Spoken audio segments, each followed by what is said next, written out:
정말 믿을 수 없는 일이 벌어졌습니다. 미국 고고학자가 발견한 한 유물로 인해 미국이 발칵 뒤집혔다고 합니다. CNN과 BBC 또한 이 사건을 중점으로 내보내고 있을 정도라고 하죠. 놀라운 건 그것이 700년 전 한국 왕실의 황금 유물이라는 사실입니다. 현재 한국 역사학자들은 긴급 출구까지 하고 있다고 하는데요. 이 모든 과정을 지켜보던 저명한 학자는 이렇게 이야기했다고 합니다. Database of like hundreds of thousands of sequences like this. 대체 무슨 일이 있었던 걸까요? 안녕하세요. 저는 존이라고 합니다. 미국의 평범한 고고학자이죠. 오늘은 제 인생을 완전히 뒤바꾼 그날의 이야기를 들려드리려고 합니다. 믿을 수 없는 한국 유물을 발견한 날을 말이죠. 그날도 저는 여느 때와 다름없이 발굴 현장에서 조심스럽게 흙을 털어내고 있었습니다. 그때 데이비드의 차가운 목소리가 등 뒤에서 들려왔어요. 쓸데없는 것에 시간 낭비한다는 비난이었습니다. 현장 책임자인 데이비드는 항상 저를 못마땅하게 여겼거든요. 제가 동양 문화, 특히 아시아 유물에 관심을 보이는 것이 그의 심기를 건드렸습니다. 그에게 고고학은 유럽과 중동 문명만을 다루는 학문이었으니까요. 특히 아시아, 그 중에서도 한국에 대한 그의 편견은 극도로 심각했어요. 한국은 그에게 역사적 가치가 없는 약소국에 불과했습니다. 한 번은 한국 고분 발굴 보고서를 보며 원시적인 문화라고 비웃던 모습이 생각났어요. 그의 시선이 등 뒤로 따갑게 느껴졌습니다. 저는 그의 편견에 반박하지 않고 묵묵히 작업을 계속했습니다. 그때였어요. 갑자기 손끝에 차가운 감촉이 느껴졌죠. 조심스럽게 흙을 털어내자 금빛이 반짝였습니다. 호기심에 더 집중해서 살펴보니 분명 인공물이었어요. 작은 황금 유물이 모습을 드러냈습니다. 섬세한 문양과 함께 이상한 기호들이 새겨져 있었죠. 가슴이 두근거렸습니다. 이런 유형의 유물은 이 지역에서 본 적이 없었어요. 데이비드를 불러 발견물을 보여주었습니다. 그는 마지못해 다가왔어요. 표정은 시큰둥했지만 유물을 보자 잠시 눈을 크게 떴습니다. 그러나 곧 무심한 얼굴로 돌아왔죠. 쓸모없는 아시아 잡동산이라는 그의 말이 날카롭게 꽂혔습니다. 만약 한국 물건이면 당장 갖다 버리라고 하더군요. 한국은 그에게 중국이나 일본의 그림자에 불과한 존재였으니까요. 그는 한국 문화가 독자적 가치가 없다는 편견을 노골적으로 드러냈죠. 저는 속으로 한숨을 쉬었습니다. 하지만 전문가로서의 직감이 이 유물에 뭔가 특별한 것이 있다고 말해주고 있었어요. 유물을 조심스럽게 들어 더 자세히 살펴보았습니다. 그때 눈에 띈 것은 유물 뒷면에 새겨진 낯선 문자들이었어요. 정확히 어떤 언어인지 알 수 없었지만 동아시아 계통임은 분명했습니다. 또한 테두리를 따라 새겨진 문양은 분명 한반도의 전통 문양과 유사했죠. 대학원 시절 동아시아 미술사 수업에서 본 적이 있었습니다. 유물에 한글로 보이는 문자가 새겨져 있다는 제 관찰에 데이비드는 비웃듯 반응했어요. 수천 킬로미터 떨어진 한국의 물건이 여기에 있을 리 없다며 한국은 고대부터 고립된 나라였고 국제적 영향력이 전무했다는 편견을 드러냈습니다. 그러나 저는 흔들리지 않았어요. 오히려 더 큰 호기심이 일었죠. 이 유물이 어떻게 아프리카까지 오게 되었는지, 어떤 역사적 의미를 가지고 있는지 밝혀내고 싶었습니다. 저는 유물을 조심스럽게 보관하고 더 자세한 조사를 위해 임시 연구실로 가져갔어요. 밤이 깊어가는 동안 저는 유물의 모든 세부 사항을 기록하고 사진을 찍었습니다. 컴퓨터로 이미지를 확대해 살펴보니 더 많은 것들이 보였어요. 분명 한글이었고 고려 시대의 문양이 새겨져 있었습니다. 가슴이 뛰었어요. 이것은 단순한 발견이 아닌 역사적인 순간일지도 모른다는 생각이 들었습니다. 저는 즉시 한국의 역사학자들에게 연락을 취하기로 결심했죠. 이 작은 황금 유물이 제 인생을 완전히 바꿔놓을 줄은 그때는 몰랐습니다. 이후 저는 한국 역사학자들과의 화상회의를 마치자마자 흥분으로 가슴이 뛰었습니다. 서울대학교의 박민준 교수가 제가 보낸 사진을 확인하고는 놀라움을 감추지 못했어요. 그는 즉시 미국에서 한국학을 연구하는 김지원 교수에게 연락했고 두 전문가는 며칠 내로 아프리카 현장을 방문하기로 결정했습니다. 기다림의 시간은 길게 느껴졌어요. 저는 밤낮으로 유물 주변의 발굴을 확장했습니다.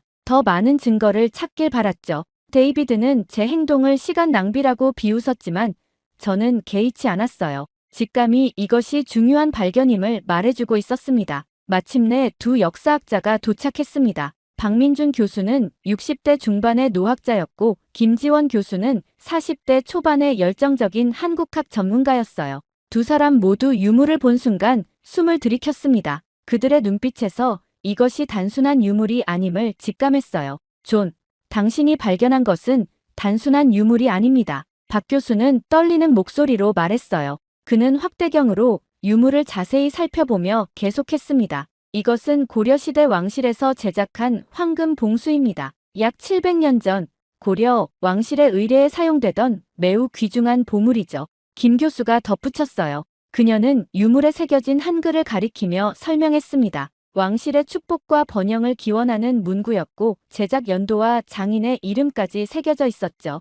이 유물은 고려시대 예술적 기교의 정수를 보여주는 중요한 역사적 증거였습니다. 더욱 놀라운 사실은 이 유물이 어떻게 아프리카까지 오게 되었는지였어요. 역사학자들은 고려와 아프리카 대륙 간의 교류 가능성에 대해 열띤 토론을 벌였습니다. 13세기 고려 상인들이 실크로드를 통해 아프리카 북부까지 진출했을 가능성 또는 몽골 제국 시기에 외교 사절로 파견되었을 가능성 등이 제기되었죠. 다음 날 우리는 공식적인 기자회견을 열었습니다. 전 세계 언론이 모인 자리에서 박 교수와 김 교수는 이 발견의 역사적 중요성을 발표했어요. 고려시대 한국의 국제적 영향력과 문화적 교류를 재평가해야 할 증거라는 것이었습니다. 데이비드의 표정은 복잡했어요. 그는 회견장 뒤편에 서서 불편한 기색을 감추지 못했습니다. 한국 역사에 대한 그의 편견이 공개적으로 도전받는 순간이었죠. 데이비드는 여전히 이 발견의 중요성을 인정하지 않으려 했지만 이미 세계학계는 이 발견의 놀라움을 표하고 있었습니다. 발표가 끝난 후 CNN, BBC를 비롯한 주요 언론사들이 저와 두 교수를 인터뷰했어요.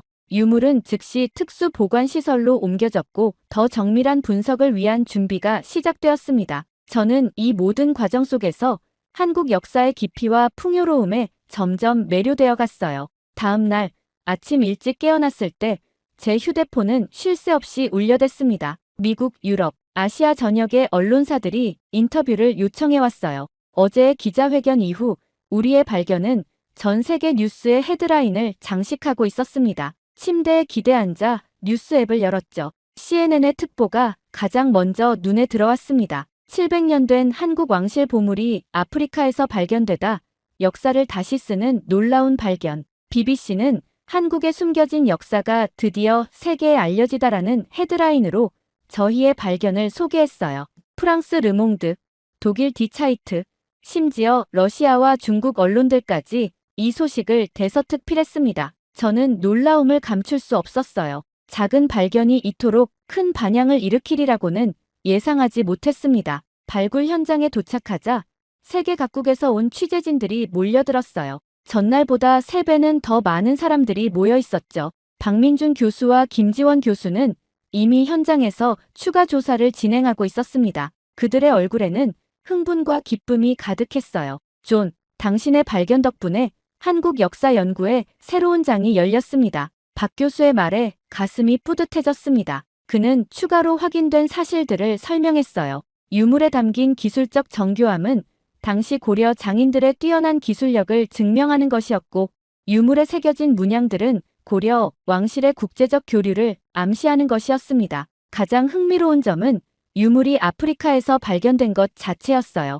이는 13세기 동아시아와 아프리카 간의 교류가 우리가 알고 있던 것보다 훨씬 활발했음을 시사했습니다. 역사학자들은 실크로드를 통한 교역 경로를 재검토하기 시작했고 고려 상인들의 해상 무역로에 대한 새로운 가설이 제기되었죠. 소셜미디어에서도 이 소식은 폭발적인 반응을 얻고 있었어요. 트위터와 인스타그램에는 해시태그 한국보물 발견, 해시태그 고려왕실, 해시태그 역사재 발견 같은 해시태그가 트렌드를 장악했습니다. 전 세계 네티즌들이 한국 역사와 문화에 대한 관심을 표현하고 있었어요. 학계의 반응도 뜨거웠습니다. 하버드, 옥스퍼드, 소르본 대학의 역사학자들이 이 발견의 의미를 놓고 열띤 토론을 벌였어요. 특히 아시아 역사를 서구 중심적 관점에서만 바라보던 기존 시각에 대한 비판이 거세졌습니다. 한국학 연구자들은 그동안 과소평가되었던 한국의 세계사적 위치가 재조명받는 계기가 되었다며 환영했죠. 한국에서의 반응은 더욱 뜨거웠어요. 저녁 뉴스에서는 연일 특집 프로그램을 방영했고 국민적 자긍심이 고조되고 있다는 소식이 전해졌습니다. 한국 정부는 공식 성명을 통해 이 유물의 역사적 중요성을 강조하며 향후 연구와 보존을 위한 지원을 약속했어요. 데이비드조차 더 이상 이 발견의 중요성을 부인할 수 없었습니다. 그는 여전히 불편한 기색이 역력했지만 전 세계 언론과 학계의 관심 앞에서 조용히 물러서 있었어요. 언론의 스포트라이트는 저와 한국 학자들에게 집중되었죠. 그러다 결국 사건이 일어나고 말았죠. 며칠 뒤 미국 국립박물관으로부터 공식 지시가 내려왔습니다. 메일에는 역사적 가치가 높은 유물의 심층 조사를 위해 즉시 한국 방문 필요라고 적혀 있었어요. 처음에는 당황스러웠습니다. 아프리카 현장을 떠나야 한다는 것이 내키지 않았죠. 하지만 이것은 선택의 문제가 아니었습니다. 공식 지시였어요. 저는 한국에 대해 막연한 이미지만 갖고 있었습니다. 미국의 대학 교육에서도 한국 역사는 중국이나 일본에 비해 상대적으로 간략하게 다뤄질 뿐이었죠. 솔직히 말하면 한국 방문에 대한 기대보다는 약간의 부담감이 더 컸어요. 낯선 언어와 문화, 그리고 짧은 준비 기간이 저를 불안하게 했습니다. 발굴 현장의 동료들은 제 갑작스러운 한국행에 놀랐지만 축하의 말을 건넸어요. 심지어 데이비드조차 형식적이나마 인사를 건넸습니다. 그의 얼굴에는 여전히 불편한 기색이 역력했지만 이번 발견이 가져온 국제적 관심 앞에서 그도 어쩔 수 없이 인정할 수밖에 없었던 것 같았어요. 짐을 꾸리면서 저는 이 여정이 단순한 연구조사를 넘어서는 것일지도 모른다는 예감이 들었습니다. 제가 발견한 유물이 저를 수천 킬로미터 떨어진 낯선 나라로 이끌고 있었죠. 운명이란 참 신비로운 것이라는 생각이 들었어요. 12시간의 긴 비행 후 저는 마침내 인천국제공항에 도착했습니다. 입국장을 나서는 순간 저는 첫 번째 놀라움을 경험했어요.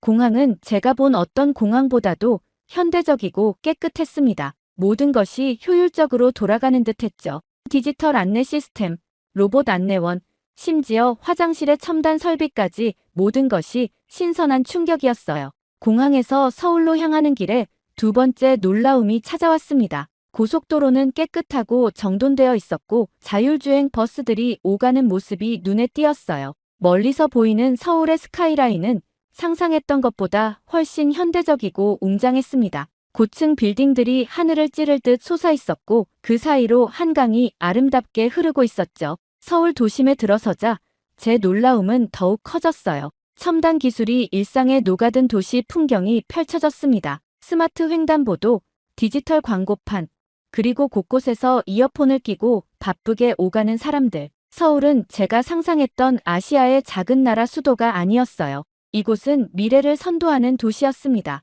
호텔에 짐을 풀고 잠시 휴식을 취한 후 저는 거리로 나섰어요. 저녁 시간의 서울은 또 다른 모습을 보여주었습니다. 네온사인과 LED 조명이 도시를 화려하게 수놓았고 식당과 카페는 활기찬 사람들로 가득했죠. 특히 인상적이었던 것은 젊은이들의 패션 감각과 에너지였어요. 그들은 자신감 넘치고 세련되었습니다. 거리의 음식 냄새에 이끌려 작은 식당에 들어갔어요. 처음 맛보는 한국 음식의 맛과 향에 감탄했습니다. 매운맛, 달콤한 맛, 짠맛이 조화롭게 어우러진 요리들은 새로운 경험이었죠. 옆 테이블의 젊은이들은 스마트폰으로 음식 사진을 찍어 실시간으로 공유하고 있었어요. 기술과 일상이 완벽하게 융합된 모습이었습니다. 호텔로 돌아오는 길에 문득 깨달았어요. 저는 한국에 대해 너무나 무지했습니다. 그동안 가지고 있던 한국에 대한 이미지는 현실과 너무나 달랐죠. 이곳은 전통과 현대가 공존하는 역동적인 나라였습니다.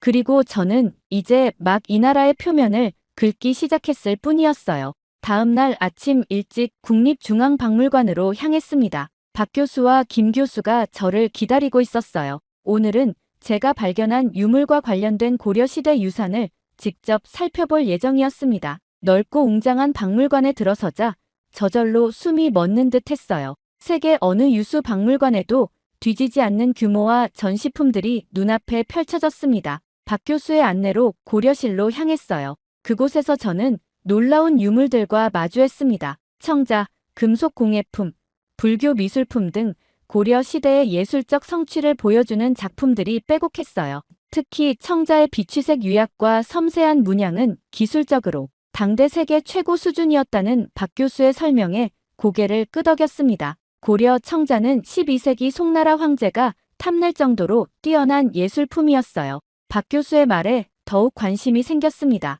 제가 발견한 황금 봉수와 유사한 왕실 의뢰용 금속 공예품들도 여럿 전시되어 있었어요. 그 정교함과 예술성에 감탄했습니다. 서양 역사책에서는 거의 다루지 않았던 고려 왕조의 찬란한 문화유산이 눈앞에 펼쳐져 있었죠.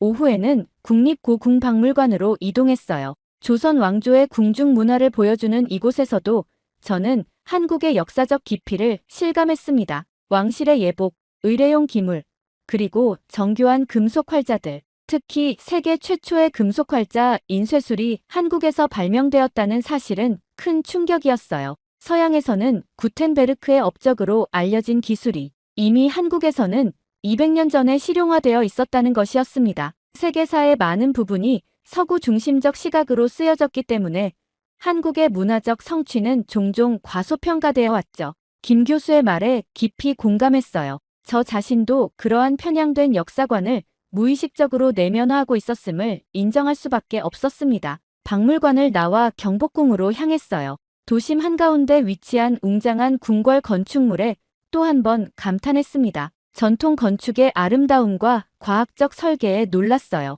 특히 인상적이었던 것은 창덕궁의 후원이었습니다. 자연과 인공의 조화로운 어울림, 계절의 변화를 고려한 설계는 서양의 형식적인 정원과는 전혀 다른 미학을 보여주었어요. 한국의 전통 건축은 자연과의 조화를 중시하는 철학이 담겨 있었습니다. 저녁에는 한국의 전통 공연을 관람했어요. 궁중음악과 무용, 판소리 등 다양한 전통 예술에 깊은 감명을 받았습니다. 특히 장구와 북, 검은고 등의 전통 악기가 만들어내는 소리는 서양 음악과는 전혀 다른 감성을 전달했어요. 수백 년 동안 이어져 온 예술 전통의 깊이가 느껴졌습니다. 이틀째 되는 날에는 국립과학박물관을 방문했어요. 여기서 고려와 조선시대의 과학기술을 확인할 수 있었습니다. 특히 세종대왕 시기에 만들어진 천문 관측 기구들은 당시 세계 최고 수준의 과학기술을 보여주고 있었어요. 물시계, 해시계, 그리고 세계 최초의 우량계까지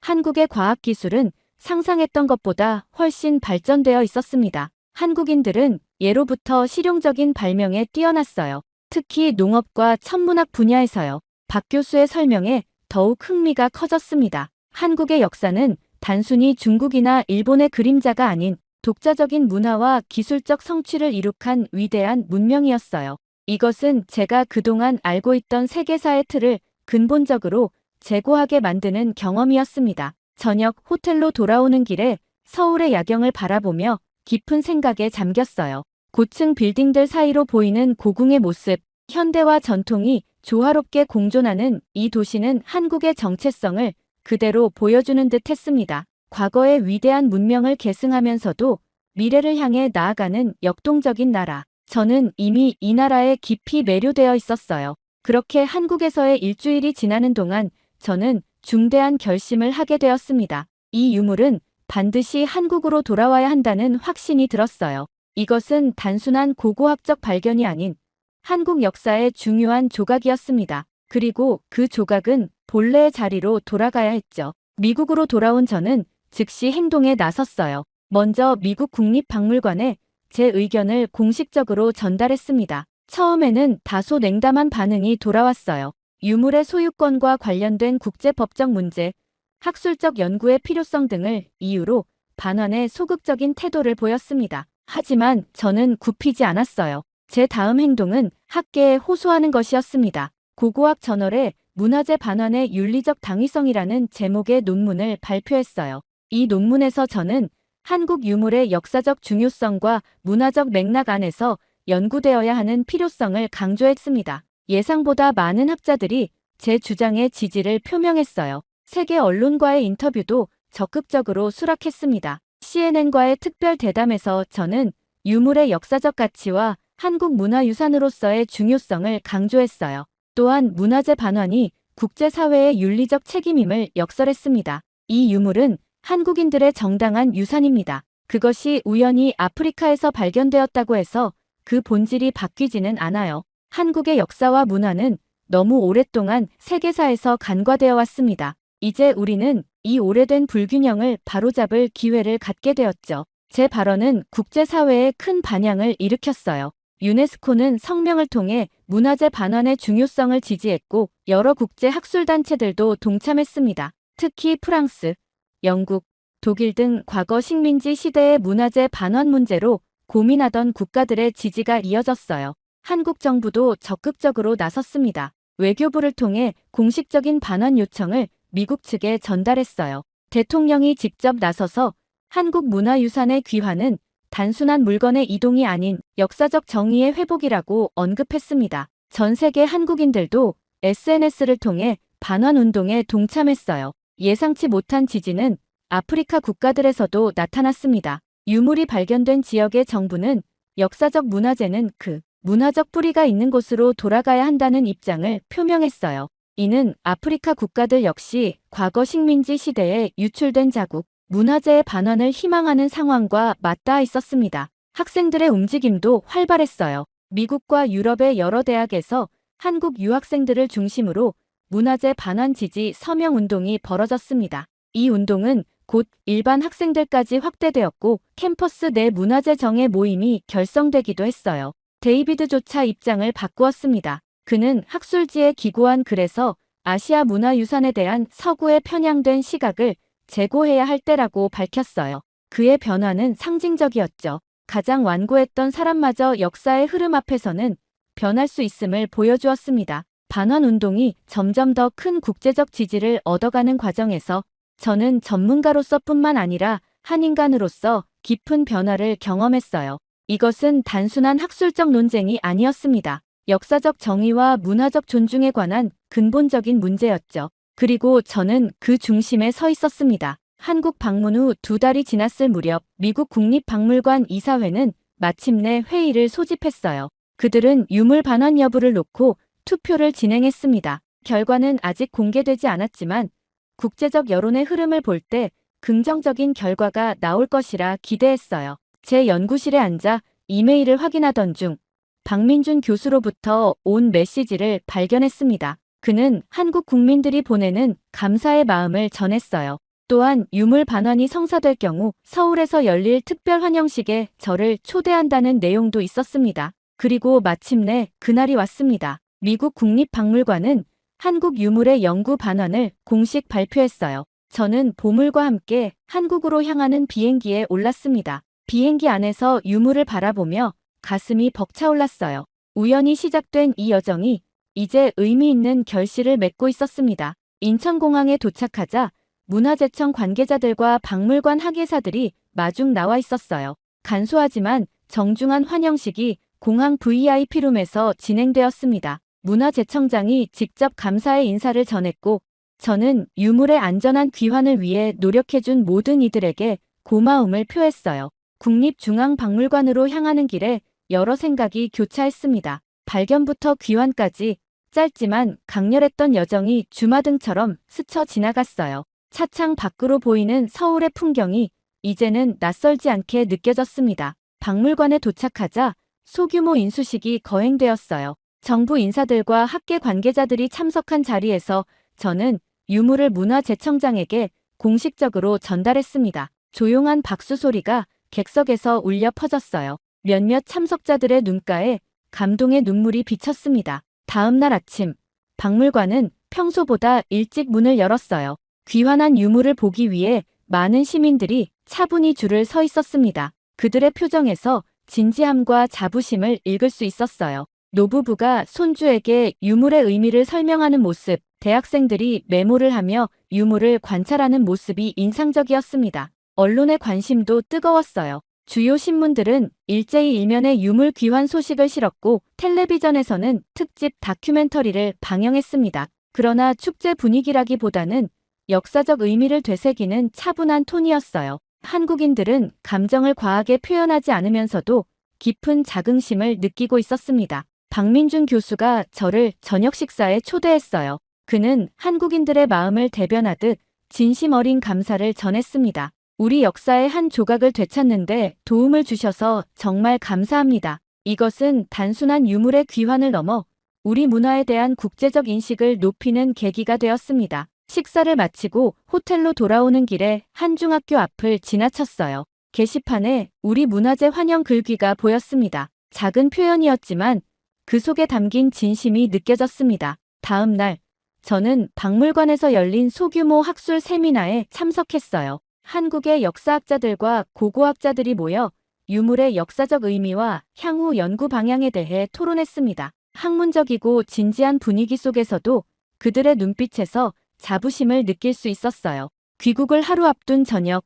문화재청에서 작은 만찬이 열렸습니다. 그 자리에서 저는 문화재 보호 공로로 감사패를 받았어요. 화려한 행사는 아니었지만 그 속에 담긴 한국인들의 진심 어린 감사가 가슴에 깊이 와닿았습니다. 그렇게 미국으로 돌아온 지 한 달이 지났습니다. 캠퍼스의 일상으로 복귀했지만 제 마음은 여전히 한국에 머물러 있었어요. 연구실 벽에는 한국에서 찍은 사진들과 한글로 된 달력이 걸려 있었습니다. 책상 위에는 한국어 교재가 놓여 있었죠. 저는 매일 아침 한국어 공부로 하루를 시작했어요. 대학에서는 제게 한국 역사와 문화에 관한 특별 강의를 개설해달라는 요청이 들어왔습니다. 처음에는 주저했지만 한국의 역사와 문화적 가치를 더 많은 사람들에게 알릴 수 있는 기회라고 생각했어요. 강의실은 항상 학생들로 가득 찼고 그들의 눈에서 한국 문화에 대한 호기심과 관심을 볼 수 있었습니다. CNN과의 특별 인터뷰에서 저는 한국에 대한 제 변화된 시각을 솔직하게 이야기했어요. 한국은 위대한 역사와 문화를 가진 놀라운 나라입니다. 오랫동안 서구 중심적 역사관 속에서 제대로 평가받지 못했지만 한국 문명의 깊이와 독창성은 세계 어느 문화에도 뒤지지 않아요. 저는 그동안의 무지를 부끄럽게 생각합니다. 데이비드와도 화해했습니다. 그는 저에게 찾아와 자신의 편견을 인정했어요. 우리는 함께 한국학 연구 프로젝트를 기획하기 시작했고 그 역시 한국 역사에 대한 관심을 키워가고 있었습니다. 한국국립중앙박물관에서 객원연구원 제안을 받았을 때 저는 망설임 없이 수락했어요. 6개월간의 연구 기회는 제 학문적 여정의 새로운 전환점이 될 것 같았습니다. 학과장은 제 결정을 적극 지지해 주었고 동료들도 진심 어린 축하를 보내주었어요. 출발 전날 밤, 저는 제 아파트 베란다에 앉아 밤하늘을 바라보았습니다. 한 달 전, 아프리카 발굴 현장에서 우연히 발견한 작은 유물이 제 인생을 완전히 바꿔놓았다는 사실이 믿기지 않았어요. 때로는 가장 작은 발견이 가장 큰 변화를 가져온다는 진리를 다시 한번 깨달았습니다. 다음 날 비행기를 타기 위해 짐을 정리하면서 제 마음은 이미 서울로 향해 있었어요. 책장에서 한국 역사책을 꺼내 가방에 넣으며 생각했습니다. 이것은 단순한 연구 여행이 아닌 제 삶의 새로운 장을 여는 여정이었죠. 서재 벽에 걸린 유물 사진을 바라보며 미소 지었어요. 그 작은 황금 조각이 저에게 가르쳐준 것은 단순한 역사적 사실이 아니었습니다. 다른 문화를 진정으로 이해하고 존중하는 마음, 그리고 편견 없이 세상을 바라보는 시선이었죠.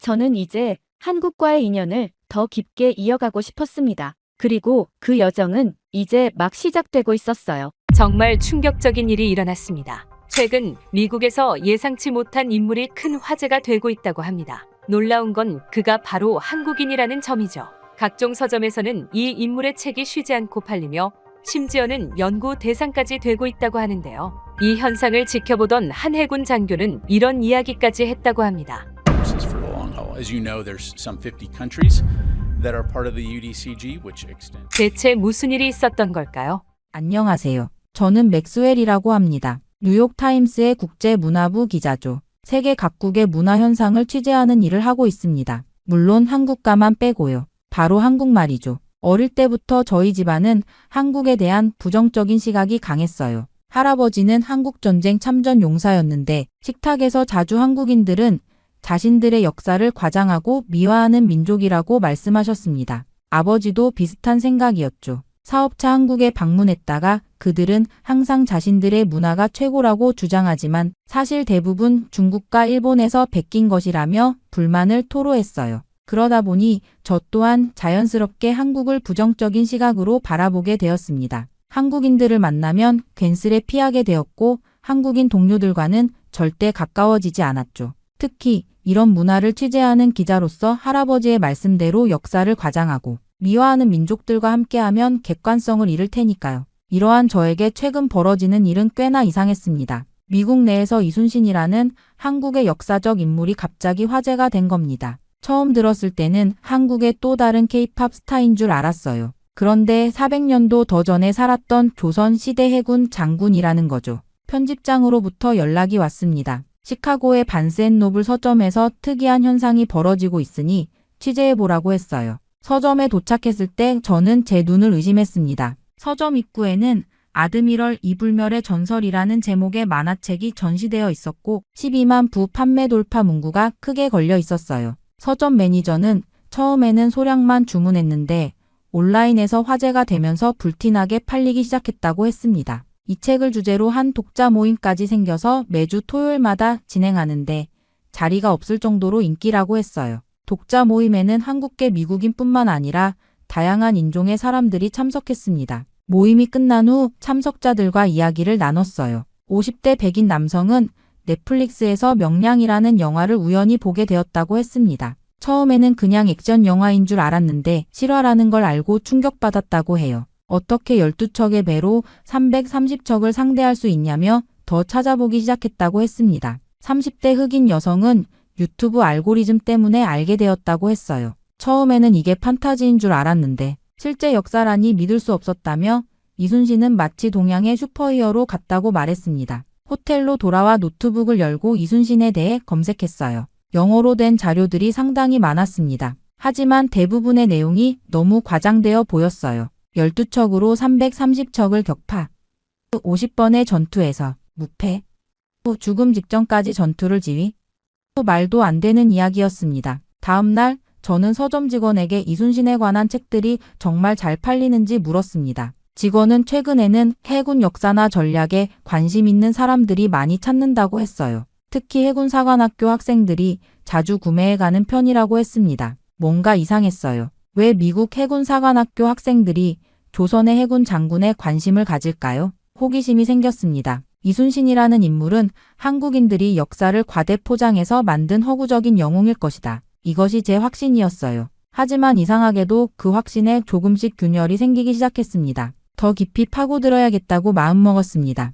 다음 행선지는 워싱턴 D.C.의 해군 전략 세미나였어요. 워싱턴 D.C.에 도착한 저는 조지타운 대학교에서 열리는 해군 전략 세미나로 향했습니다. 솔직히 이 세미나가 제 호기심을 완전히 해소해줄 거라는 기대는 크지 않았어요. 아마도 서양 중심적인 해군 전략 이야기가 대부분일 테니까요. 세미나장에 들어서자 예상보다 많은 인원이 자리를 채우고 있었습니다. 군복을 입은 현역 해군 장교들도 여럿 보였어요. 오늘의 강연자는 마이클 브레너 교수였습니다. 그는 하버드에서 해군 역사를 가르치는 저명한 학자였죠. 브레너 교수는 화면에 두 인물의 사진을 띄웠습니다. 한쪽은 익숙한 얼굴이었죠. 영국의 호레이쇼 넬슨 제독이었습니다. 다른 한쪽은 제가 최근 자료에서 봤던 이순신 장군의 초상화였어요. 브레너 교수의 첫마디가 저를 깜짝 놀라게 했습니다. 역사상 가장 위대한 해군 사령관은 누구일까요? 많은 서양 역사가들은 넬슨을 꼽습니다. 하지만 저는 오늘 여러분에게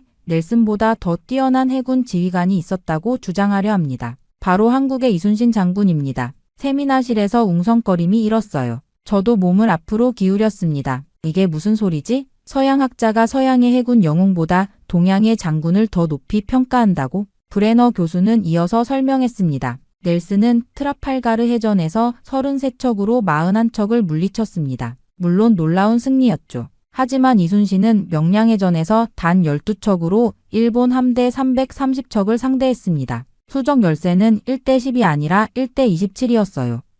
어떤 해전사에서도 이런 압도적인 열세를 극복한 사례는 찾아볼 수 없습니다. 브레너 교수는 조선의 판옥선과 일본의 전선 구조, 명량 해협의 지형과 조류, 이순신의 전술에 대해 상세히 설명했어요. 프로젝터에는 해전 시뮬레이션까지 나왔습니다. 교수는 말을 이어갔습니다. 이순신은 단순히 운이 좋았던 것이 아닙니다. 그는 철저한 사전 준비, 지형 활용, 그리고 뛰어난 리더십으로 불가능한 승리를 만들어냈습니다. 넬슨이 영국 해군의 지원을 받았던 반면 이순신은 자국 정부의 박해까지 견디며 싸웠습니다. 저는 메모를 하면서도 머릿속이 복잡했어요. 이 내용이 과장된 것이 아닐까? 한국인들이 자국 영웅을 미화한 것을 서양 학자가 그대로 받아들인 것은 아닐까? 하지만 브레너 교수는 명백한 사료와 객관적인 분석을 제시하고 있었습니다. 이어진 질의응답 시간에 한 해군 장교가 물었습니다. 교수님, 그렇다면 현대해군 전략에 이순신의 전술이 주는 시사점은 무엇입니까?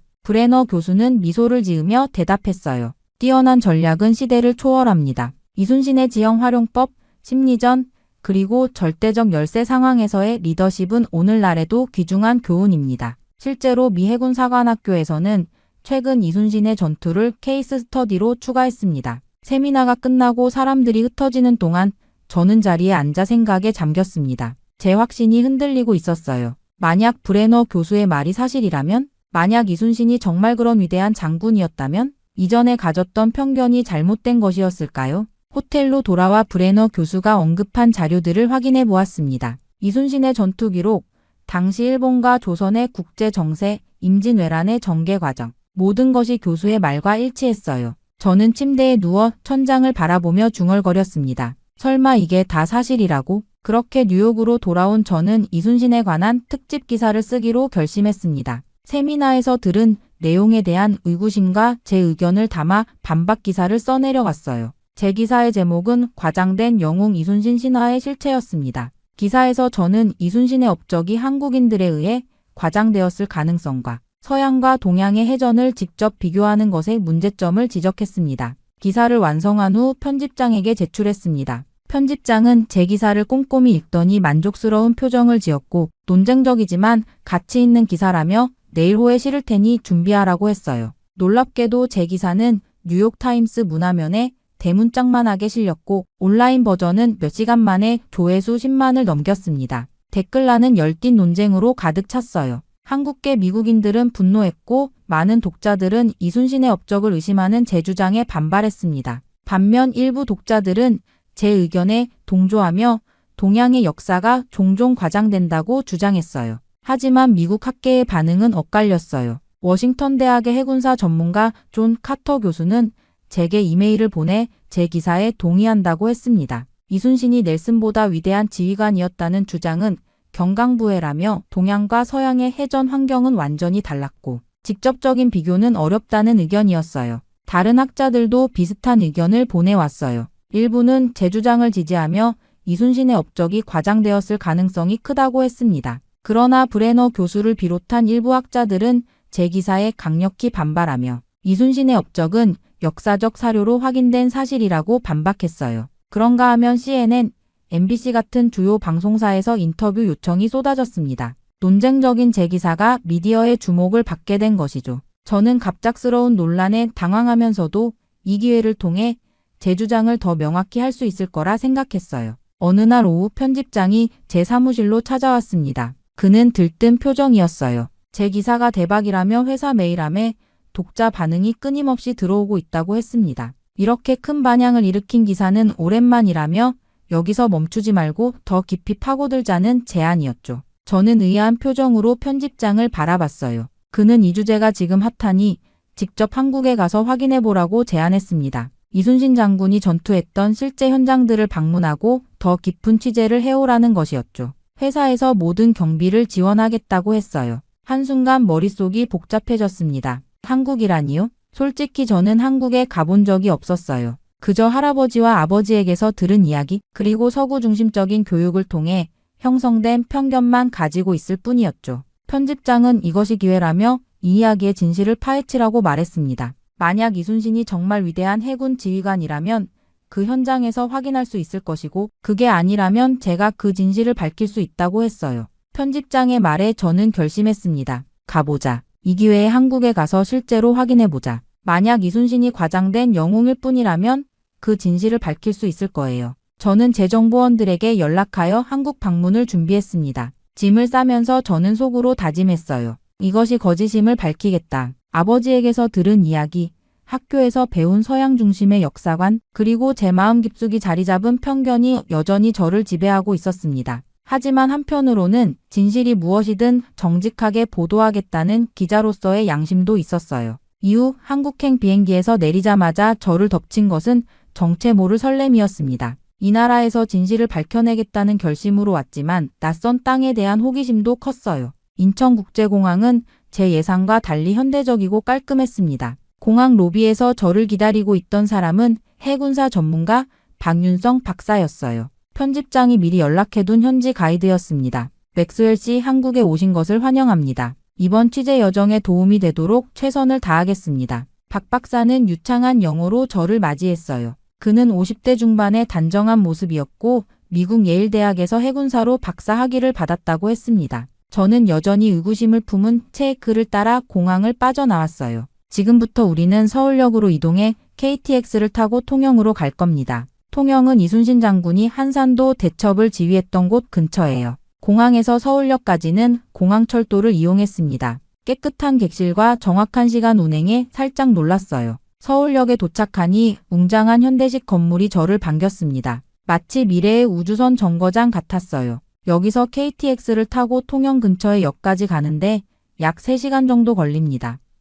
KTX에 탑승하자 또 한 번 놀랐습니다. 넓고 편안한 좌석, 깔끔한 객실, 그리고 무엇보다 빠른 속도가 인상적이었어요. 창밖으로 빠르게 지나가는 한국의 풍경을 보며 생각했습니다. 한국의 초고속 열차 시스템은 미국보다 앞서 있네요. 정말 놀랍습니다. 박 박사는 미소를 지으며 고개를 끄덕였어요. 한국은 빠르게 발전한 나라입니다. 1950년대만 해도 전쟁으로 폐허였지만 이제는 세계적인 기술 강국이 되었죠. 여행 중 저는 이순신에 대한 제 생각을 솔직히 털어놨습니다. 그의 업적이 과장된 것 같다고요. 예상과 달리 박 박사는 불쾌해하지 않았어요. 맥스웰 씨 의심은 건강한 학문적 태도입니다. 직접 보고 판단하시면 됩니다. 제가 역사적 사실과 장소만 안내해드리겠습니다. 그의 평온한 반응이 의외였습니다. 한국인들은 자국 영웅에 대한 비판에 민감할 거라 생각했는데 박 박사는 달랐어요. 통영에 도착한 것은 오후였습니다. 작지만 아름다운 항구 도시였어요.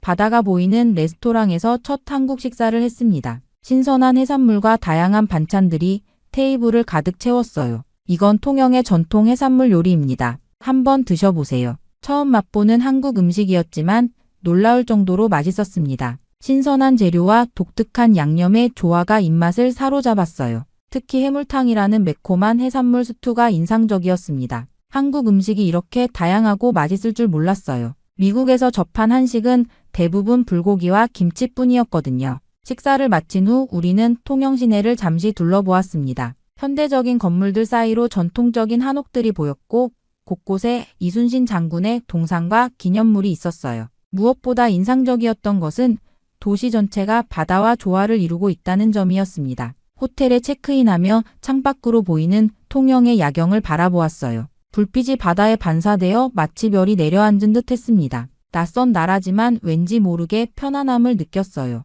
다음 날 아침 일찍 눈을 떴습니다. 창밖으로 보이는 통영의 아침 풍경이 상쾌했어요. 오늘은 한산도로 향하는 날이었습니다. 이순신 장군의 가장 유명한 전투 중 하나인 한산도. 대첩이 벌어진 현장을 직접 볼 생각에 왠지 모를 긴장감이 돌았어요. 호텔 로비에서 박 박사를 만났습니다. 그는 이미 오늘의 일정표와 관련 자료들을 준비해 놓고 있었어요. 오늘은 한산도로 가서 한산도 대첩의 현장을 살펴볼 예정입니다. 배를 타고 가야 하니 멀미약을 챙기셨나요? 통영항에서 우리는 작은 배를 타고 한산도로 향했습니다. 맑은 하늘 아래 반짝이는 바다를 가르며 나아가는 모습이 평화롭게 느껴졌어요. 그런데 이곳에서 400년 전에 치열한 해전이 벌어졌다니 상상이 잘 되지 않았습니다. 한산도에 도착해 우리는 먼저 전망대로 향했어요. 그곳에서 바라본 한산도 해협의 전경은 그야말로 장관이었습니다. 넓지만 양쪽이 섬으로 둘러싸인 특이한 지형이었어요. 여기가 바로 한산도 대첩이 벌어진 곳입니다.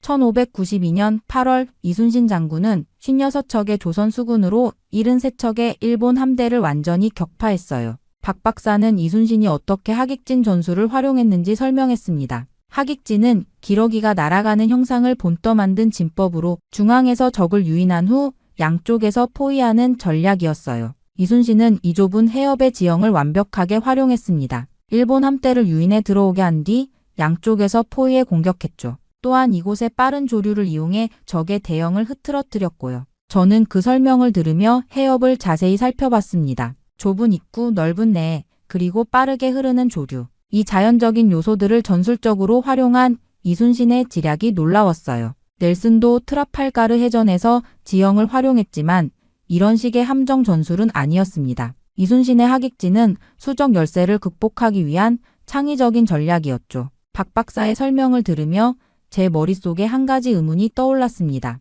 넬슨은 영국이라는 강대국의 전폭적인 지원을 받았을 텐데 이순신은 어땠나요? 박 박사는 깊은 한숨을 내쉬었습니다. 이순신은 오히려 자국 정부의 박해를 받았습니다. 임진왜란 중에도 그는 모함을 받아 백의종군했고 심지어 고문까지 당했어요. 그럼에도 나라가 위험에 처하자 다시 수군을 이끌었죠. 그 말을 듣는 순간 제 마음에 무언가가 깊이 와닿았습니다. 넬슨은 강대국의 지원을 받았지만 이순신은 조선 내부의 정치적 박해 속에서도 승리를 만들어냈다는 사실이 새롭게 다가왔어요. 우리는 이후 한산도 이충무공 유적지를 방문했습니다. 그곳에는 이순신의 지휘소가 있었던 자리와 전시관이 있었어요. 전시관에는 당시 사용된 무기들과 함선 모형, 그리고 이순신이 남긴 문서들이 전시되어 있었습니다. 특히 이순신이 쓴 난중일기의 복제본을 보며 깊은 인상을 받았어요. 전쟁 중에도 매일일기를 쓴 그의 철저함과 전투 전날의 심경이 담긴 글귀들이 제 마음을 움직였습니다.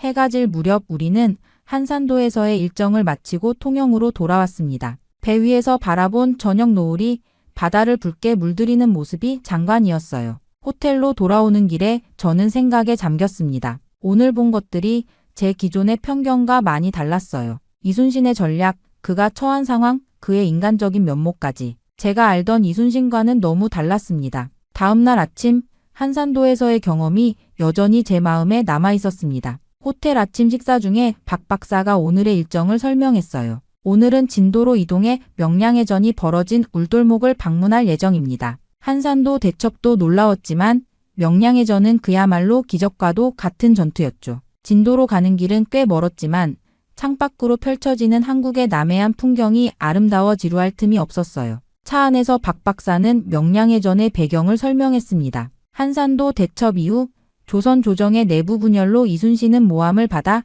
감옥에 갇혔어요. 그 사이 원균이라는 장수가 수군을 지휘하다 대패했고 조선의 수군은 거의 전멸 상태가 되었습니다. 국가적 위기 상황에서 이순신은 다시 수군 통제사로 복귀했지만 남은 배는 겨우 12척뿐이었죠. 저는 그 말을 듣고 깜짝 놀랐습니다. 그런 절망적인 상황에서 싸웠다는 건가요? 네, 더욱 놀라운 것은 당시 일본 함대의 규모였습니다. 무려 330척이었어요. 거의 1대 30의 비율이었죠. 도착한 울돌목은 제가 상상했던 것보다 훨씬 좁고 급류가 세찬 곳이었습니다. 바닷물이 좁은 해협을 통과하면서 만들어내는 소용돌이가 인상적이었어요. 이곳이 명량해협, 일명 울돌목입니다. 울다라는 말은 한국어로 우는 것을 의미해요. 물살이 너무 세서 마치 바다가 우는 것 같다고 해서 붙여진 이름입니다. 우리는 해협이 내려다 보이는 관망대에 올라 전체적인 지형을 살펴봤습니다. 박 박사가 지도를 펼쳐 당시 전투 상황을 설명했어요. 이순신은 이 좁은 해협의 특성을 완벽하게 활용했습니다. 조류가 가장 빠른 시간에 맞춰 전투를 시작했고 일본 함대가 한꺼번에 들어오지 못하게 했죠. 그리고 조선 수군의 주력 무기인 함포를 최대한 활용해 거리를 유지한 채 공격했습니다. 저는 바다의 흐름을 관찰하면서 이순신의 전술을 상상해 보았어요. 빠른 조류와 좁은 해협이 어떻게 수적 열세를 극복하는데 도움이 되었는지 이해할 수 있었습니다. 그런데 당시 이순신의 심리 상태는 어땠을까요? 12척으로 330척을 상대한다는 건 무모한 도전 아니었나요? 박 박사는 미소를 지으며 이순신의 유명한 말을 인용했습니다. 명량해전 전에 이순신은 왕에게 이런 보고를 올렸습니다. 지금 신에게는 아직 12척의 배가 있어옵니다. 절망적인 상황에서도 포기하지 않고 나라를 지키려 했던 그의 결연한 의지가 담긴 말이죠. 그 말을 듣는 순간 제 가슴에 뭔가가 울렸습니다. 단순한 군사적 천재를 넘어 이순신의 리더십과 애국심이 느껴졌어요. 또한 이순신은 전투 직전 부하들에게 필사즉생, 필생즉사라는 말을 했습니다. 죽기로 마음먹으면 살 것이고 살고자 하면 죽을 것이다 라는 뜻이죠. 그리고 자신이 탄 배를 선두에 두고 직접 지휘했습니다. 울돌목의 기념관에서 명량해전을 재현한 영상을 보며 저는 이순신이 어떤 사람이었는지 더 깊이 이해하게 되었어요. 그는 단순한 전쟁 영웅이 아니었습니다. 절망적인 상황에서도 희망을 잃지 않고 부하들에게 용기를 불어넣으며 자신의 목숨을 걸고 앞장섰던 진정한 리더였습니다. 그렇게 한국에서의 마지막 일정으로 우리는 아산에 위치한 현충사와 충무공 이순신 기념관을 방문했습니다. 울돌목의 경험 이후 저는 이순신의 인간적인 면모에 더 관심을 갖게 되었어요. 그가 어떤 사람이었는지, 어떤 삶을 살았는지 알고 싶었습니다. 현충사는 조용하고 엄숙한 분위기였어요. 이곳은 국가가 이순신을 기리기 위해 세운 사당으로 많은 한국인들이 찾아와 존경을 표하고 있었습니다. 기념관으로 향하는 길에 예상치 못한 광경을 목격했어요. 단체로 방문한 군인들이 있었는데 박 박사의 설명으로는 미국 해군사관학교 견학단이었습니다. 미국 해군도 이순신을 연구하나요? 저는 놀라움을 감추지 못했어요. 네, 최근에는 전 세계 해군 장교들이 이순신의 전략과 리더십을 연구합니다. 미국, 영국, 프랑스, 러시아, 심지어 일본에서도 해군 장교들이 이곳을 방문해요. 기념관 내부에 들어서니 다양한 국적의 방문객들이 이순신의 전시물을 관람하고 있었습니다. 특히 외국 군인들의 방문이 눈에 띄었어요. 그들은 진지한 표정으로 이순신의 전투 기록과 전략을 살펴보고 있었습니다. 우연히 만난 미국 해군사관학교의 토마스 클라크 교수와 짧은 인터뷰를 할 기회가 있었어요. 그는 미 해군의 전략 분석 전문가였습니다. 저희 학교에서는 이순신 장군의 리더십과 전략을 정규 교과 과정에 포함시켰습니다. 특히 극한의 상황에서 보여준 그의 결단력과 혁신적인 전술은 현대군사 교육에서도 최고의 교과서라고 할 수 있죠. 클라크 교수는 이순신의 명량해전 전략이 현대해군 전술 발전에도 영향을 미쳤다고 설명했어요. 소수의 함대로 우세한 적을 상대하는 비대칭 전략이 특히 중요하게 연구된다고 했습니다. 호텔로 돌아와 저는 지금까지 수집한 자료와 경험을 토대로 새로운 기사를 작성했어요. 제목은 이순신 전 세계가 주목하는 군사적 천재였습니다. 이번 기사에서는 제가 직접 보고 느낀 이순신의 진정한 위대함을 담아내려 했어요. 한국에 오기 전에 제 회의적인 태도가 얼마나 잘못되었는지 솔직하게 인정했습니다. 기사를 편집장에게 보내자 즉각적인 응답이 왔어요. 편집장은 제 기사를 뉴욕타임스 1호판 특집으로 실을 것이라고 했습니다. 몇 시간 후 더 놀라운 소식이 들려왔어요. CNN, BBC, 알자지라 등 세계 주요 언론들이 제 기사를 인용하고 싶다는 요청을 보내왔다는 것이었죠. 박 박사에게 이 소식을 전하자 그는 기뻐하면서도 담담했습니다. 사실 이순신은 오래전부터 군사 전문가들 사이에서는 높이 평가받아 왔어요. 다만 대중적으로 널리 알려지지 않았을 뿐이죠.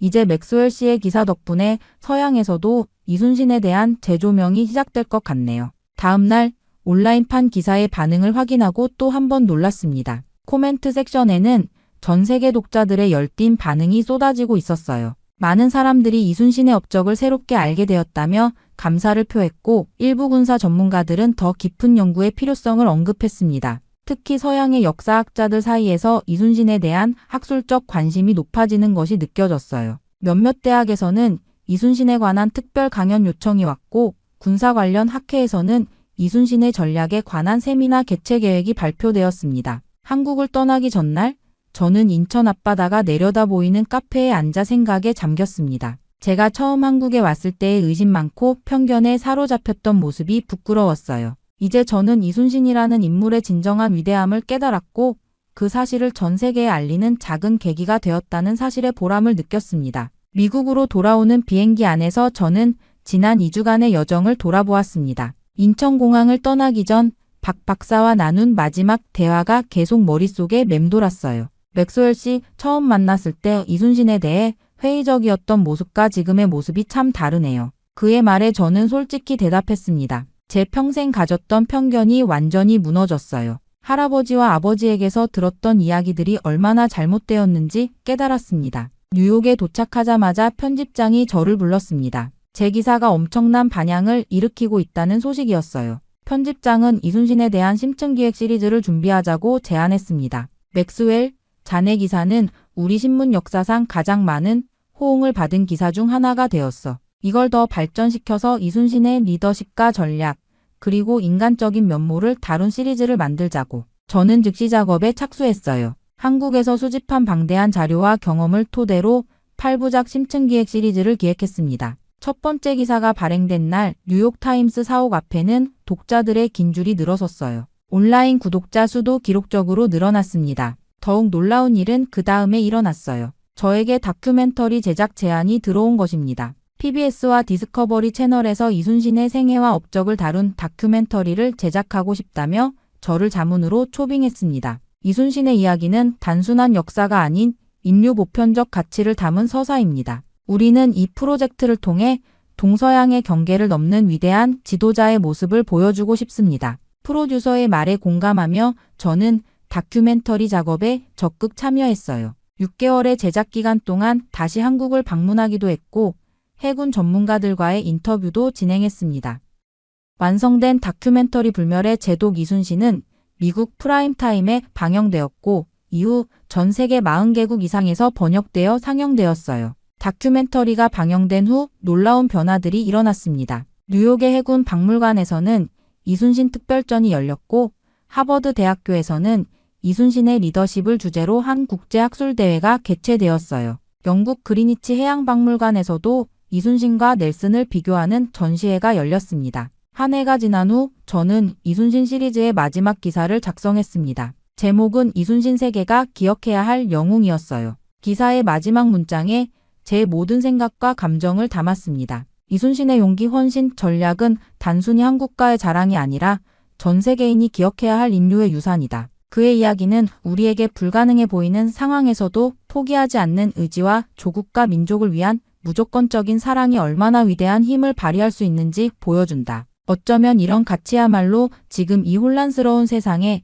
가장 필요한 것인지도 모른다. 이 기사는 출간 직후 전 세계 언론에서 인용되며 더 큰 반향을 일으켰습니다. 하지만 이런 명성보다 더 값진 것은 제가 편견을 극복하고 진실을 발견했다는 사실이었어요. 몇 주 후 뜻밖의 편지 한 통을 받았어요. 할아버지가 한국전에서 만났던 한국인 참전용사의 가족으로부터 온 편지였습니다. 그들은 제 기사와 다큐멘터리를 보고 감사의 마음을 전하고 싶다고 했어요. 그 편지를 읽으며 저는 이제 이순신이 더 이상 한국만의 영웅이 아니라 세계가 기억하는 위인이 되었음을 실감했습니다. 그리고 저는 그 역사적인 순간의 작은 부분이 되었다는 사실에 깊은 자부심을 느꼈어요.